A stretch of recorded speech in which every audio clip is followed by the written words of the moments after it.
Welcome to the Small Business Marketing Huddle. Our show is all about taking action.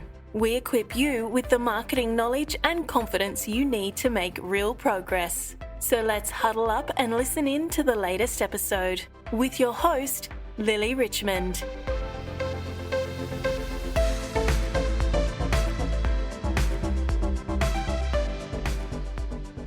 Hey, this is Lily. Thank you for being here today for episode number 3. If you're already subscribed to the show, thank you so much. You do make the huddle awesome. And if this is your first time here, don't forget to subscribe because today, like in every episode, I'm going to break down a marketing topic that I really believe you've got to learn to master your marketing. And make sure you listen until the very end because I'm going to give you 7 quick and easy ways to grow your sales without blowing the bank. So today we're going to talk about how you can grow your sales quickly, cheaply, and hopefully effectively. And the reason why I wanted to teach you about this topic, it isn't driven really by the fact that, many small businesses have a small budget. To be honest, in my 22 plus years of working in marketing, I've never worked with an inexhaustible budget. And there is always a never enough for the wish list conversation that happens in a business. And budgets are managed tightly. And that holds true whether the budget for your business is $1,000 a year or $500,000 a year. So my goal of discussing how to grow your sales on a shoestring is really to help you uncover the opportunities that are sitting right under your nose. So let's get straight into it. When we work on our marketing, it's really easy to get caught up in the chase for new customers. Now, don't get me wrong, a steady stream of new customers, it's really critical to keep your business growing. I know that for certain, but what I do see time and time again is a lack of focus on existing customers, all those people that have purchased from you or worked with you before that have been left sitting in a database or on a spreadsheet or languishing in an email marketing list somewhere, untapped and unloved. And they are a wellspring of opportunity for you in your business if you pay attention to them. Now, throughout my career, I've done a number of roles managing existing customer marketing. And okay, it isn't as sexy as going out there with a flashy new customer acquisition campaign. I get it.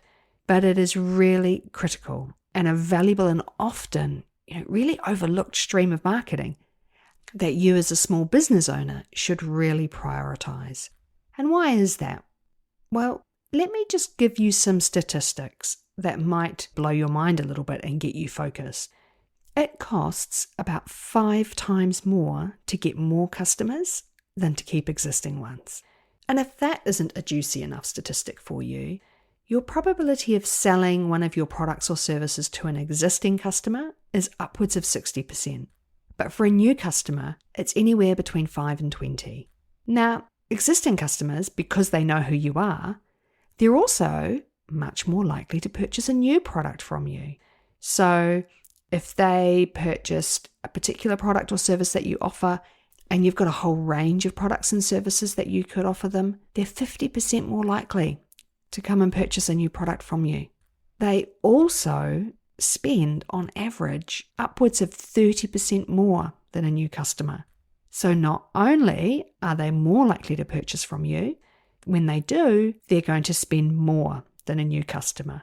And it makes sense, right? If you think about your own behavior when you go shopping for something or you use a particular service, if it's a business that you've purchased from before and you trust them and you like them and you know them, then you are more likely to spend with them. I certainly know that I do that myself as a consumer. Existing customers are also great because they are more likely to recommend you to others. And this is free advertising. And we all know the power of influencers in this day and age. And it doesn't have to be an influencer that's on social media. It could be one of your friends. It could be someone at work. It could be a family member. And they recommend a business to you, then you're likely to trust that recommendation. And that applies to your small business too. So once existing customers have had a great experience with you, they are much more likely to recommend you. Free advertising. Awesome. Okay. So I hope these stats have made you sit up and take notice of your existing customers. they are a really, really valuable source of revenue to your business over the long term. And as I've said in previous episodes, chances are your competitors aren't focusing here either. And that makes it a great opportunity, because if you've got an existing database of customers and you give them the love, then you're more likely to get more sales and win in a competitive environment. Now, we'll talk in future episodes about how to build customer loyalty, because that's a whole big topic that we can unpick in a number of episodes. But for today, I'm just going to share some easy, quick-fire ways for you to grow your sales from your existing customers. Are you ready? Let's go. Alrighty, well, first things first, okay? I have to point out the really obvious but ignored task that many business owners really do neglect, and that is capturing your customer information. And you need to do that in some kind of a database. Now, it doesn't need to be flashy. It doesn't need to be a bells and whistles CRM system, but they are great, and if you want to use one, that's awesome. It could be your email marketing software, but it could even be a spreadsheet that's capturing the key metrics about your customers, the key contact details, what they've purchased from you before, maybe how often they've purchased. So those sorts of things you can be capturing. It doesn't have to be fancy, so don't let that stop you from getting started.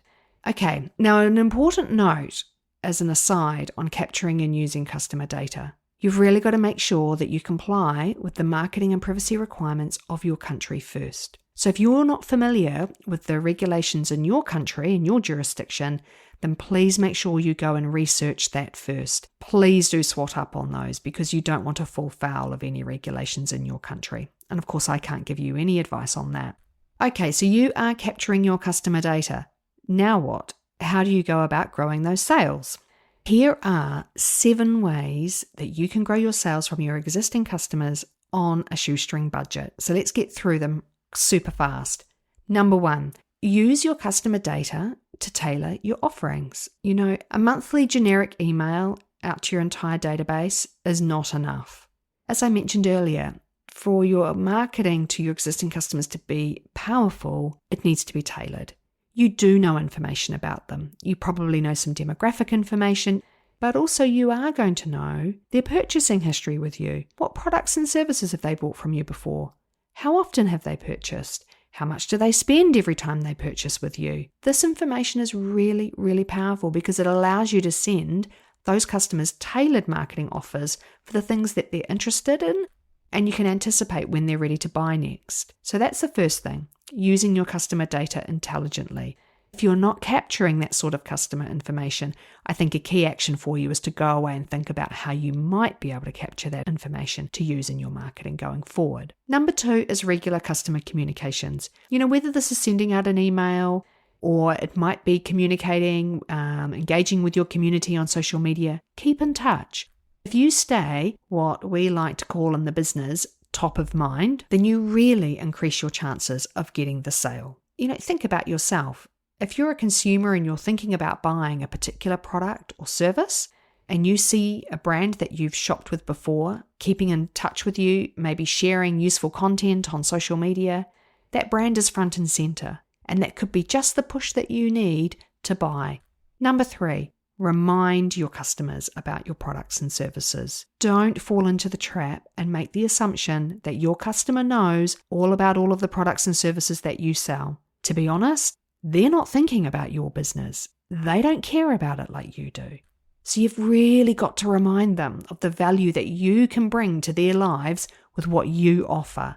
So don't feel shy about reminding your customers about the products and services that you offer. Okay, number 4 is the upsell. So depending on your business and the nature of what your offering is, you might be able to upsell a customer to a different or higher price point product or service. And this can be hugely profitable, because as we've already talked about, this customer has purchased from you already. They trust you, they know you, and hopefully they like you because you've delivered a great customer experience for them. So they are much more willing to give you that chance and buy a higher price product or a related item maybe to what they've purchased in the past. And if you don't have a product or service that could be used as an upsell, then have a think about developing one. There could be opportunities here for you that you are leaving on the table if you don't have an upsell strategy for your existing customer base. Number 5 is a goodie, which I love, and it's called surprise and delight. Yep, give your existing customers some love. It could be a customer or subscriber only discount. It could be a free resource or a tool that you only make available to them. Or maybe it's advanced access to any sales or new products that you're launching. If you make your existing customer feel valued, then they're more likely to shop with you again. Number 6 is a bit of a bugbear of mine. This one just drives me mad. If you're a business that needs to generate quotes to create your sales, so a consumer calls you up, requests a quote for you to come out and do some work for them, then the aim of the game here is just to be the most responsive. So that's a really easy way, and it doesn't cost you a thing. With your existing customers, if they are requesting another quote from you, prioritize it. And finally, number 7 is all about asking for referrals. And, I'm guilty of this. And it's something that we often forget to do when we are head down and so busy in our businesses, right? Whether it's a structured program with an incentive, like a refer a friend program, where you both get a discount if you refer your friend to a business. Or it could be something more informal. If you're a service-based business and you've just finished a client engagement, ask them for a referral. Say to them, do you know anyone else who would benefit from my service? Could you connect me to them? You would be so surprised at how willing other people are to refer you when they have a great experience with your business specifically. So don't forget to ask for those referrals. It's kind of that whole thing of you don't ask, you don't get. Okay, so those are my 7 quick tips on how you can boost your sales on a shoestring. Really quickly, I'm going to go over them again. Number 1, make sure you use your customer data to tailor your offerings and your communications to your customers. Number 2, communicate regularly. Keep in contact. When was the last time you went out to your customer base? These are really simple things to do. Number 3, remind your customers of your products and services. Your customer doesn't think about your business like you do, so it's important that you keep that top of mind with them. Number 4 is upselling. Really valuable because we know that existing customers are more likely to purchase and they're more likely to spend more. So make sure you've got a product or service offering that you can upsell. Number 5, surprise and delight. Throw something into a package with a customer order that goes out. Offer a subscriber only discount. There are lots of really cost-effective ways that you can reward your existing customers and generate that loyalty. Number 6, be responsive to quotes. If this applies to you in your business, that's a key one. Really easy to fix, but really important. And finally, number 7, don't forget to ask for those referrals. Okay, so that is the end of the episode. Thank you so much for joining me in the huddle today. I do hope you enjoyed the episode and got some great tips that you can apply in your business. Now, don't forget to hit subscribe because next week I'm going to explain why it's so important for you to understand who the real decision maker is when someone buys from you. And sometimes it's not the actual person that pays the bill. This can really supercharge the effectiveness of your marketing, so I don't want you to miss it, so make sure you subscribe. And finally, one last thing that I would love you to do once you've listened to this episode is head over to my website and grab yourself a copy of my free Marketing for Revenue Growth Guide. And that's going to help you prioritize your marketing to the stuff that actually grows your revenue. You can get it at marketingondemand.co/growth guide. And growth guide is all one word.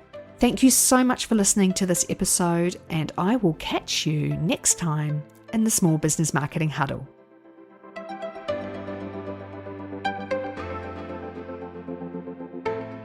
Now for the legal jargon. This podcast is for information and education purposes only. We make no business performance claims or guarantees in the information shared. The podcast content is general in nature and does not constitute advice for your unique business situation.